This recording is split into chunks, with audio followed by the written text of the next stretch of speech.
Sugeng dalu sugeng rawuh wonten Magelang Mbak Lucy Brahma. Alhamdulillah luar biasa suatu penghormatan. Terima kasih saya aturkan kepada Mas Sigit Arianto. Berkat lantaran panjenengan saged sowan Bapak Haji Hanafi. Haji Hanafi. Bidal saking Ponorogo Jawa Timur tabuh pinten? Wow, kalau tabuh jam 1 siang. Jam Luar 1 biasa. siang. Nggih, wow, bidal saking mriko walah udan mboten ketok napa-napa. Tapi saking semangat kawula badhe sowan Bapak Haji Hanafi. Bapak Haji Hanafi. Kula wis ora ketok dalan wis tak terjang. Halus. Kok nguri bodimu koyo bodi Borobudur. Kok bodi Borobudur? Anu kadung ngene iki yo tenan lah ngisore iki cara disumeti kutukan ngono ra yo pas. Lagi pinaringan sehat to Mbak Lucy? Alhamdulillah untuk pangestu panjenengan sehat. Saya juga remen sangat mriki piyai-piyai sukses sami rawuh sedaya. Ada senior saya menika dalang kondang saking Magelang Bapak sinten mau? Bapak Jumbo. Alhamdulillah. Artis kondang Mbak Elisa. Wah, kadhe wedok niku lek sering teng Jawa Timur nggih pinanggih. Panjenengan nggih sehat wau tabuh pinten rawuhipun Kang Mas? Kula repet-repet sampun dugi mriki subuh pun dugi mriki mergo wau dalu teng Yogya terus bablas mriki. Masya Allah luar biasa matur sembah nuwun. Sami-sami. Mengucapkan apa datang PT Puja Perkasa yang ulang tahun ke-17. Luar biasa. Saya ucapkan selamat dan sukses khususnya kepada keluarga besar PT Puja Perkasa. Nah, Puja Perkasa. Jadi niki yang bergerak dalam bidang konstruksi, kontraktor. Nah, bener. Gawe dalan tol. Gawe jembatan. Loh, dalane apa mau? Wong lanang? Dalan lanang. Apa kok wong lanang? Tol. Jadi Bapak itu usahanya macam-macam nggih leres Mbak Elisa. Nah. Jadi konstruksi bangunan terus napa wau? Ayam sapi. Peternakan. Ono sapi, limosin. Wah. Aku Lah, iki awakmu sesuk aja mantuk. Iki mang nyapa? Limosine ora ana tunggale, Brahman dereng Pak niki sesuk. Ingon sisan. Kula wajre lho wau Mbak Lisa kan pun sowan bapak kali ibu. Kula ki arep sowan gek wani ke orang ngono. Lah ora nyopo ra wani. Onde awan karo aku wae panjenengane biasa, Mbak. Lah bapak kagungan sapi yo engko aku ora oleh nglek. Ora apa-apa kowe sapine timbangane mak kono. Kok dikandhani aku. Nggih dikandangne dige babon sampean. Lah nggih. Luar biasa semoga sukses selalu.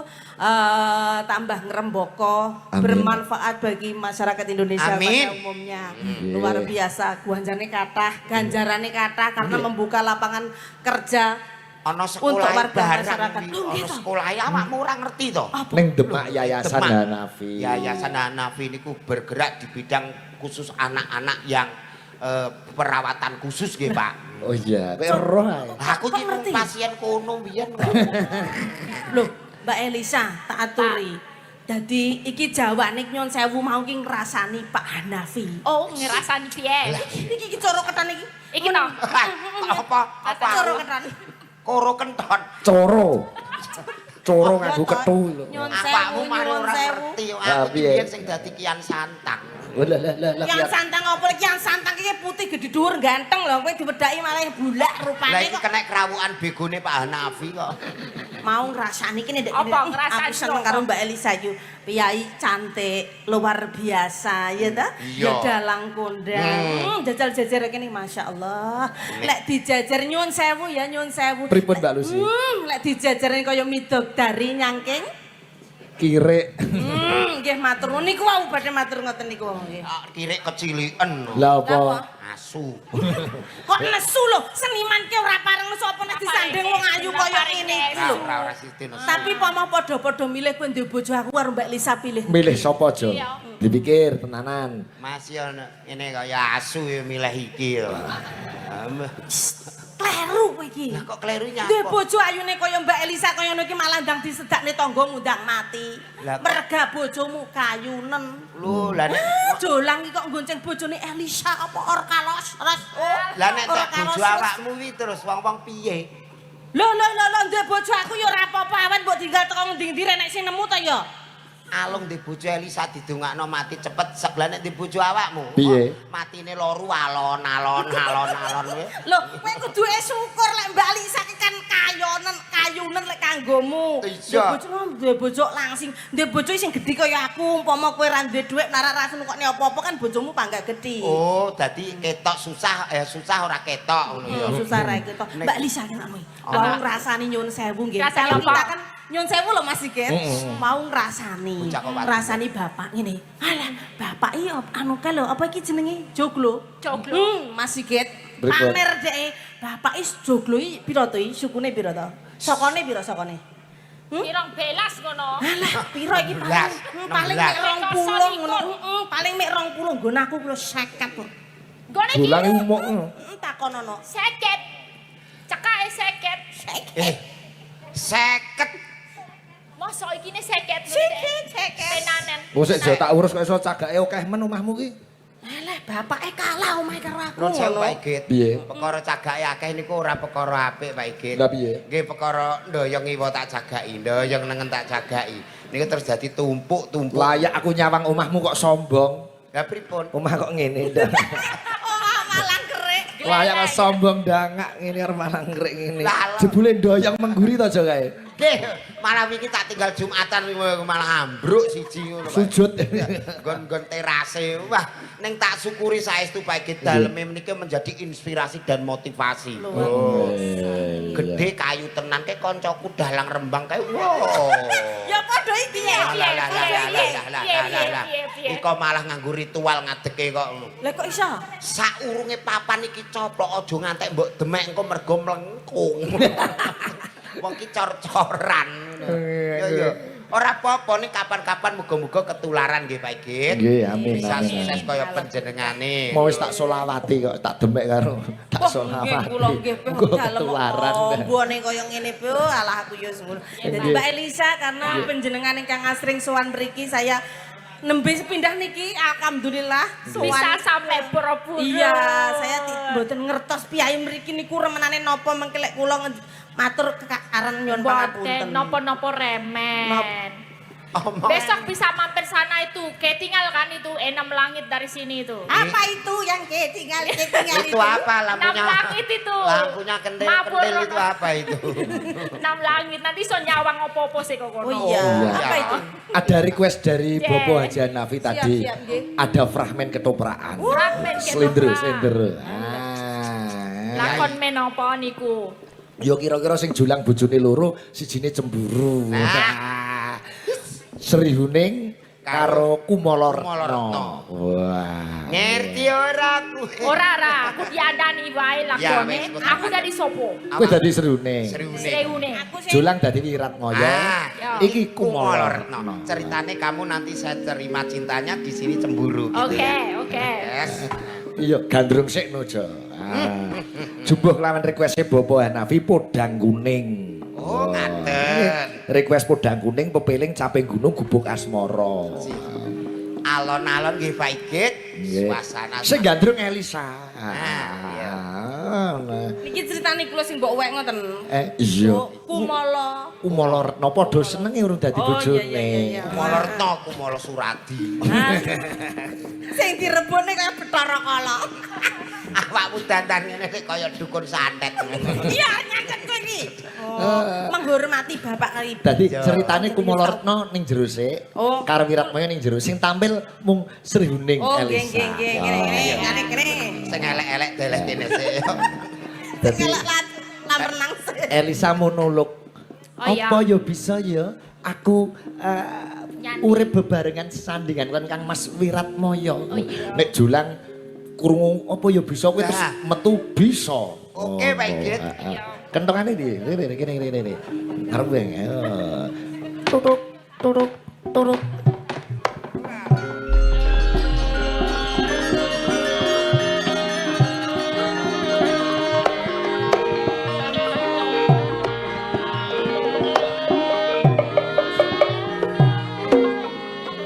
Ana jroning taman sing gede banget kaya ngene.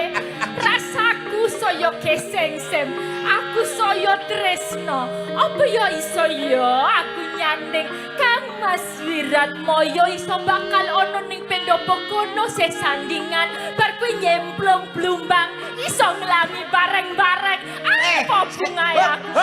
Up. Kalimatmu aja dawa-dawa sa. Piye piye? Aduh. Apa ya bisa ya? Ndi moraine? Duh. Ngene. Apa bisa ya aku sesandingan karo Kang Mas Wiratmaya? Ngono tok. Lah apa kowe karo nglangi-nglangi barang kowe? Kuwi ana blumbang kan direspon. Dajo. Suwi men aku nganti ora iso omong.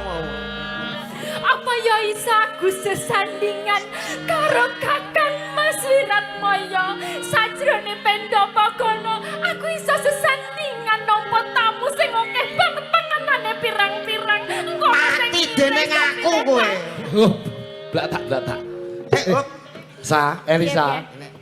Dialogmu untuk Kiyu Wiratmaya. Ya. Apa ya bisa ya aku sandingan karo Mas Wiratmaya. Titik. Wis muni ngono. Oh, cek kan opo bisa ya titik. Iya. Iya, balene. Oke, beres. Ora iso melu terus aku. Ana ing sajroning taman sing endahe kaya ngene. Aku nyawang ana pendopo sing gedhe banget. Apa ya bisa ya titik? Titike iki aja diomongke. Ngene lho, ayo do adus bareng kowe. Ben iso. Apa ya bisa ya ngono kuwi kowe. Ya. Wes ora nganggo titik. Ya. Apa ya bisa ya aku nyanding Kakang Mas Wiratmaya dadi pasanganku? Bisa.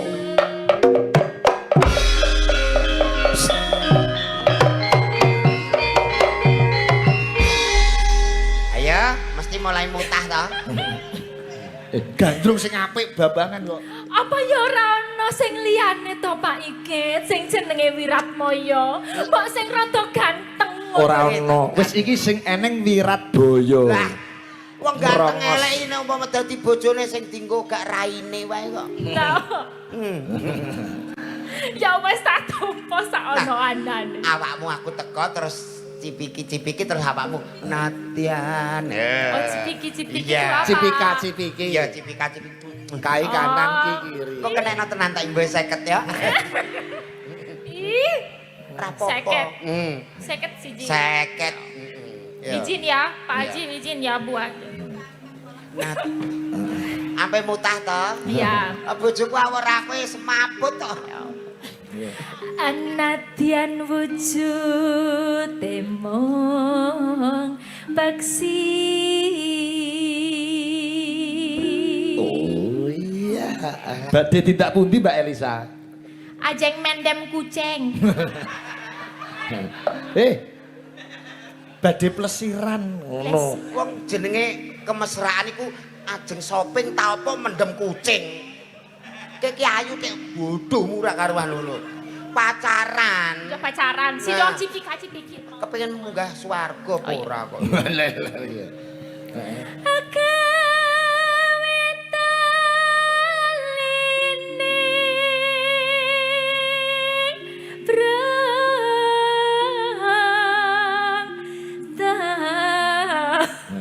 Larung tekan wis ngene lho, sakit lho. Lah piye kesempatanku ya pas Umolorno teko cemburu. wong ayu pun Kakang ora bakal ninggalke katresnan. Tenan ya Kakak. Sedulur bathuk senyari bumi tak labuing temekaning pati wong ayu. Pokoke sak lami-laminya ake sesandingan ya Kakak. Bakal tak ugemi janji bulan janji.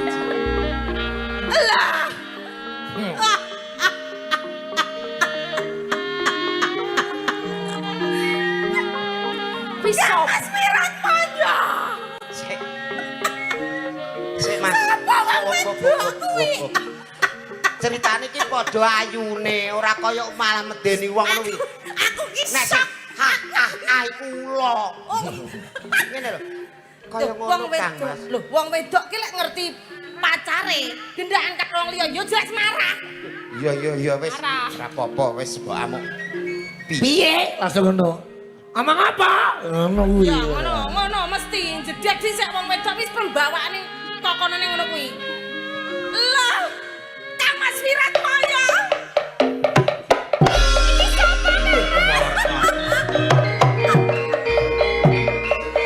Aja nandang.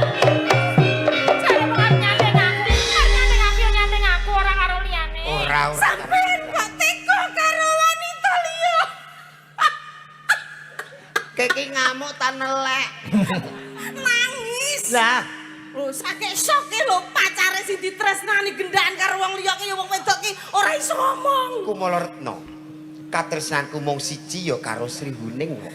Sampean kok kaya ngono to, Mas? Kowe ora eling katresnan karo aku. Blas ora eling. Apa kowe ora eling? Biyen sak kamar karo aku. Jajal itu ngomong. Kowe kok tega iki sapa? Sapa? Syukur. Sapa kok ana wedok kaya ngene mbok rayu-rayu sapa? Janjimu kepiye karo aku? Aku wis tresno lahir teko batin. Senajan aku dijodohke karo keles kabeh lho kepoyo iki lho, kepoyo. Ngomong kepoyo. Joko yo bersikap adil, mengimbangi no. Mbok rayu Nyetok Kang Mas, mau jarane sehidup semati karo aku kok malah rono. Jarane kok aku sing dadi tresnamu. Iya. Ora bisa. Dadi apa-apa kowe janjimu ora bisa. Dadi apa-apa kowe karo aku. Aku nyawamu. Janjimu karo aku tak belani aku dijodohne karo wong tua aku tak belani aku tresno karo kowe. Iki ketoprak tang rusak masa depan iki. Kok merusak masa depan piye? Ala wong sing kene, lek nek kene aku kaya entuk hadiah Pak Igit karo Mbak Elisa kaya entuk hadiah. Heeh, nek karo Mbak Lucy. Kene kaya kena musibah aku. Wis to sampean tang leto Bu Haji kae. Umpama bapake dilirik wong wedok liya sapa sing ora kuat? Sing kuat sapa? Mesti wong wedok nesu. Tapi kan Bu Haji ora kaya jenengan, Bu Haji paling ngene. Eling to Pak, wis sepuh, anakmu akeh, bapak mantuk wae. Ngono ora kaya ngerti. Ya kowe genti nganu Jo, kowe genti ngerayu Kumala Retno didem-demi ditembangke. Aku tetep sehidup semati, awakmu sehidup iki tak patenane ya. Piye? Maksude tak Pateni rasa susahe. Biyen jare aku wong wedok sing paling mbok tresnani ning alam donya kuwi ora nang wanita liya kejaba aku. Iya. Oh alah nasibku nek umpama bojoan kok kaya kerupuk Pak Igit. Kok iso kaya kerupuk? Alung cilik mati. Ya dirayu. Nano. Ayo aku aja kaya mangkono wong ae. Halus, ayo. Mak. Ayo. Ayo. Tak warna sapine Pak Haji lho kok. Ayo, kae pedhete urung ana sing ngemiki. Wis. Rayunen kono bojomu nom. Aku wis rasa mbok rayu ritek. Tenan. Iya, ora apa-apa. Aku rene lho. Mulih nek wong ilang ndase aja nyalahke aku. Ya wis, ya. Timbangane engko ndasku Ya, ilang ya. ora apa-apa, ora apa-apa. Sabar. Iya. Engko nek iki wis keturu aku mrene ya. Nano. Pengalaman. Anu suarane kepengin selirahmu. Ora kowe kuwi ngerayu kono kok kowe sliramu. Heeh. Alus manis nengsem hati.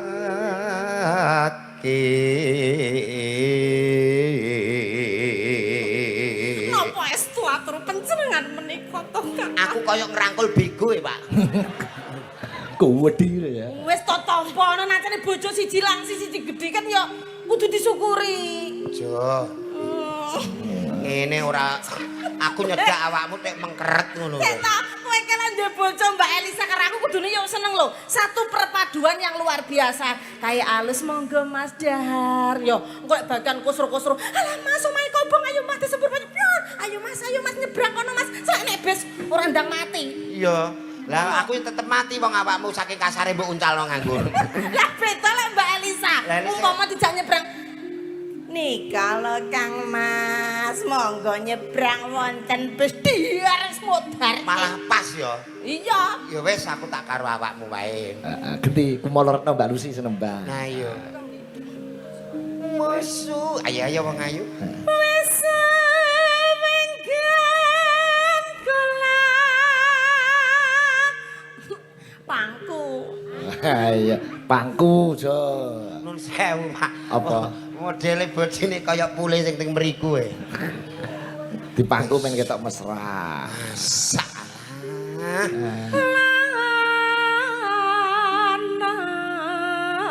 Aku wacana Yasin ben kuat.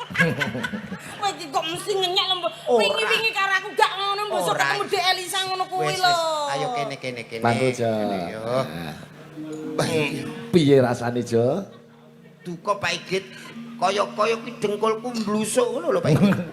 Kok juwerumen nganti busuk. Kebayake kelandungan Pak Igit. Oh. Terasa pangku-pangkuwe. Jadi kowe Jo sini Bang Jo, kumolorno digandrung. Guri kene kubota.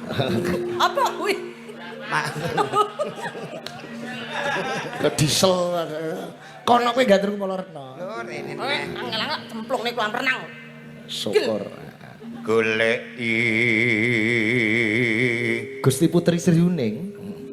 Gusti Putri Sriuning. Inggih. Kula kang abdi Gusti Putri. Oh, Kang Abdi, kene nyedak kene. Nggih, monggo mriki. Lenggah mriki mboten napa-napa Gusti. Nggih, Abdi, kowe saka ngendi Abdi? Nggih, saking resik-resik suket. Oh, resik. Nyun ngapunten pundake enten kotorane.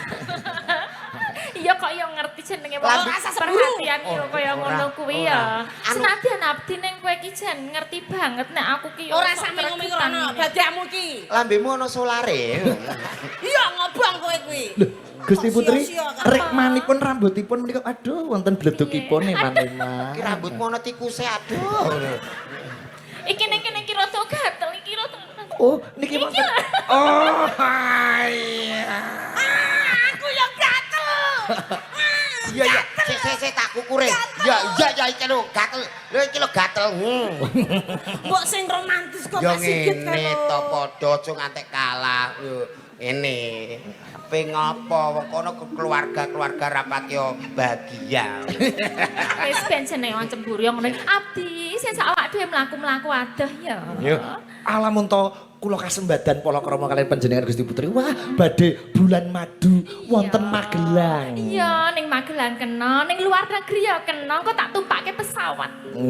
Ayo bulan madu aku tumpakne apa? Santai gratisan ning selulup ning kono kuwi wae.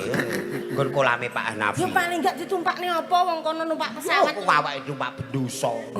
Ora sudi.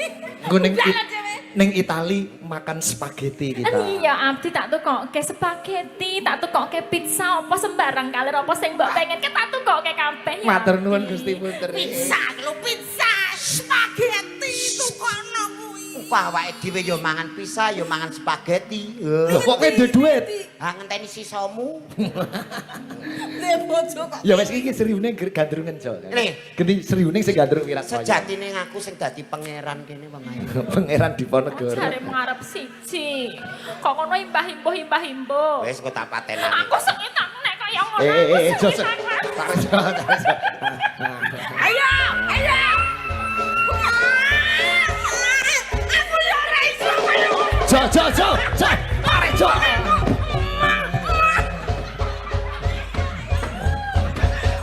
Modar kowe jujung, Mbak.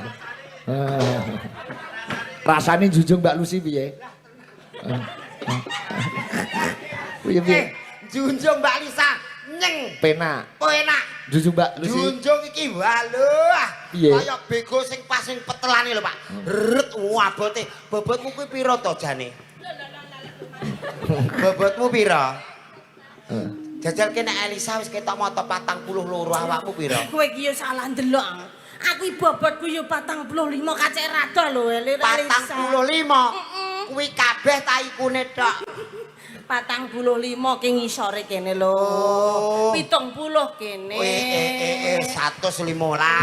Terus dhuwur pol pira wi? Ora padha karo. Mulane piyayi makmi kaya Mbak Elisa diatur, awakmu ora jange mangkok. Wet. Ayo sak nembang sak. Heeh. Ayo dirimu wae sing pantes dadi garwane Pukakan. Tenan lho. Nan. Iba bunga hingga tiku nyanding bisa dadi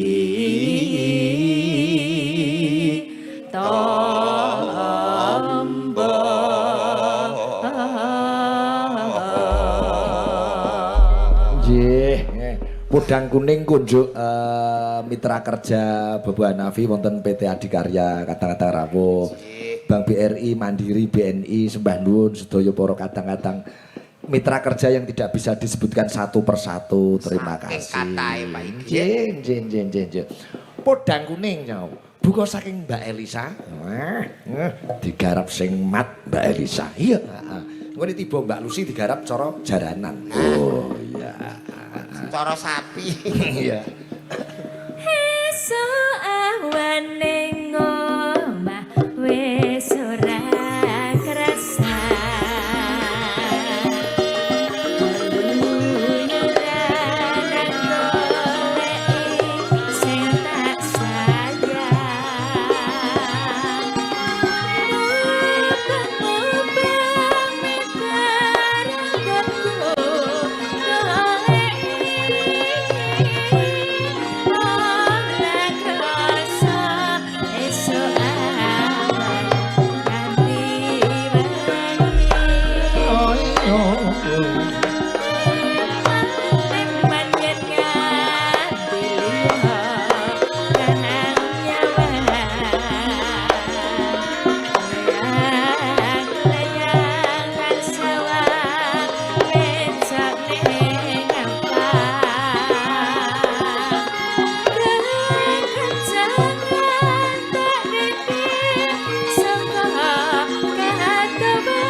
Wah, nggih. Luar biasa. Jaran lemu tapi jos Pak Igit. Kilat. Lincah jarane. Mereka request saking